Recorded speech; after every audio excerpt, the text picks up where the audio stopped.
Everything in nature seeks balance. Differences in atmospheric pressure are equalized by the wind. Differences in temperature are compensated for by heat exchange. Everywhere, wherever there is an excess of potential energy of any kind, balancing forces arise aimed at eliminating the imbalance. The entire world can be imagined as pendulums that swing, fade, and interact with each other. Each pendulum receives shocks from its neighbors and gives them its own. One of the basic laws governing this entire complex system is the law of balance. In the end, everything seeks balance. You yourself are also a kind of pendulum. If you decide to upset your balance and swing sharply in any direction, you will touch the neighboring pendulums and thus create indignation around you, which will then turn against you. Balance can be upset not only by actions, but also by thoughts, and not only because thoughts are followed by actions. As you know, thoughts radiate energy. In the world of material realization, everything has an energetic basis, and everything that happens at an invisible energy level is reflected in the behavior of visible material objects. It may seem that the energy of our thoughts is too low to influence the world around us. If that were the case, everything would be much easier. However, let's not guess what is happening there at the energy level, so as not to confuse ourselves completely. For our purposes, it is enough to accept a simplified model of equilibrium. If excess energy potential appears, balancing forces appear aimed at eliminating it. Excess potential is created by mental energy when too much importance is given to an object. For example, let's compare two situations. Here you are standing on the floor of your house, and here you are on the edge of an abyss. In the first case, you are not bothered at all. In the second case, the situation is very important to you. If you make a careless move, something irreparable will happen. On an energetic level, the fact that you are standing has the same meaning in both the first and second cases. But standing on the edge of an abyss, your fear builds up tension and creates heterogeneity in the energy field. Equilibrium forces immediately emerge to eliminate this excess potential. You can even really feel their effect. On the one hand, an inexplicable force pushes you down, and on the other hand, it pulls you away from the edge. In fact, to eliminate the excessive potential of your fear, the forces of balance must either drag you away from the edge or throw you down and end it. This is their action that you feel. On an energetic level, all material objects have the same meaning. We endow them with certain qualities: good, bad, fun, sad, attractive, repulsive, good, bad, simple, difficult, etc. Everything in this world is subject to our evaluation. Evaluation alone does not create discontinuity in the energy field. Sitting in your chair, you appreciate it. It is safe to sit here, but it is dangerous to stand on the edge of the abyss. However, this does not bother you at the moment. You are simply evaluating without attaching importance to it. So the balance is not disturbed in any way. Excessive potential appears only if high priority is given to evaluation. The magnitude of the potential increases if the estimation, which is of great importance, at the same time strongly distorts reality. In general, if an object is of great importance to us, we cannot objectively evaluate its quality. For example, an object of worship is always excessively endowed with virtues, an object of hatred with defects, an object of fear with terrifying qualities. It turns out that mental energy seeks to artificially reproduce a certain quality where it does not actually exist. In this case, an excess of potential is created, causing the wind of balancing forces. The bias of evaluation that distorts reality has two directions, endowing the object with too negative or too positive qualities. However, the error itself plays no role in the evaluation. Keep in mind again that the bias of estimation only generates excessive potential if the estimation is of great importance. Only the importance to you specifically gives your evaluation its energy. Excessive potentials, although invisible and imperceptible, play a significant and, moreover, insidious role in people's lives. The actions of balancing forces to eliminate these potentials create most of the problems. The insidiousness lies in the fact that a person often gets a result that is exactly the opposite of the intention. At the same time, it is completely incomprehensible what is happening.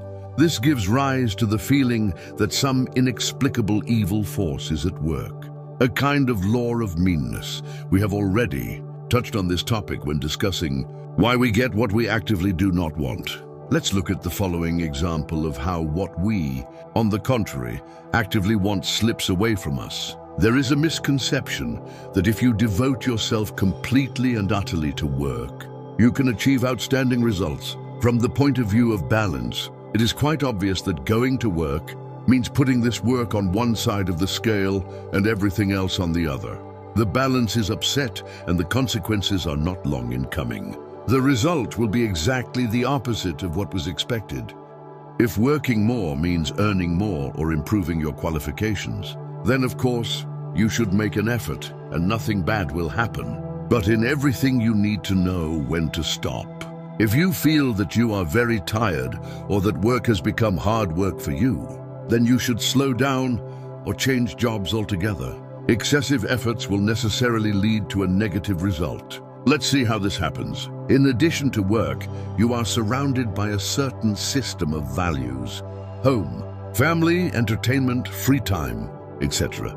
If you prioritize work over all of this, then you have created very strong potential in the workplace. Everything in nature seeks balance, which means that regardless of your will, forces will arise that will act to reduce excessive potential. And they can act in various ways. For example, if you get sick, then there will be no income whatsoever. You may become depressed. But of course, because you are forcing yourself to do what is a burden to you. Reason tells you, come on, you have to make money. And the soul, subconscious, is surprised. Is that why I came into this world? To suffer and suffer? Why do I need all this? In the end, you will end up with chronic fatigue, where performance is out of the question. At the same time, you may notice that other people around you are doing more with much less effort. It turns out that after reaching a certain degree, the value you place on your work begins to deviate. The more work means to you, the more problems you will face, both at work and outside of it. It will seem to you that all these problems arise normally, so to speak, in working order. In fact, there will be far fewer if you lower your bar of importance. There is only one conclusion from this. You need to consciously reconsider your attitude toward work, study, in order to eliminate excessive potential. There should definitely be free time when you can do whatever you want besides work. Those who do not know how to rest and disconnect do not know how to work. When you go to work, rent yourself. Give your hands and your head, but not your heart. The pendulum of work needs all your energy. But did you come into this world just to work on the pendulum? Your efficiency at work will increase significantly when you eliminate your excess potential and untie yourself from the pendulums. When you rent yourself out, act smoothly. Avoid minor oversights for which you may be accused of basic negligence. Perfection is about your responsibilities. Renting yourself out does not mean acting in a relaxed, irresponsible manner. It means acting with detachment, without creating excessive potentials, but at the same time clearly doing what is required of you. Otherwise, you will be in trouble. For example, at work there are always people who, unlike you, are immersed in their work with their heads. On a subconscious level, they will feel that you are renting yourself out. That is, you are not making much effort, but at the same time you are acting effectively.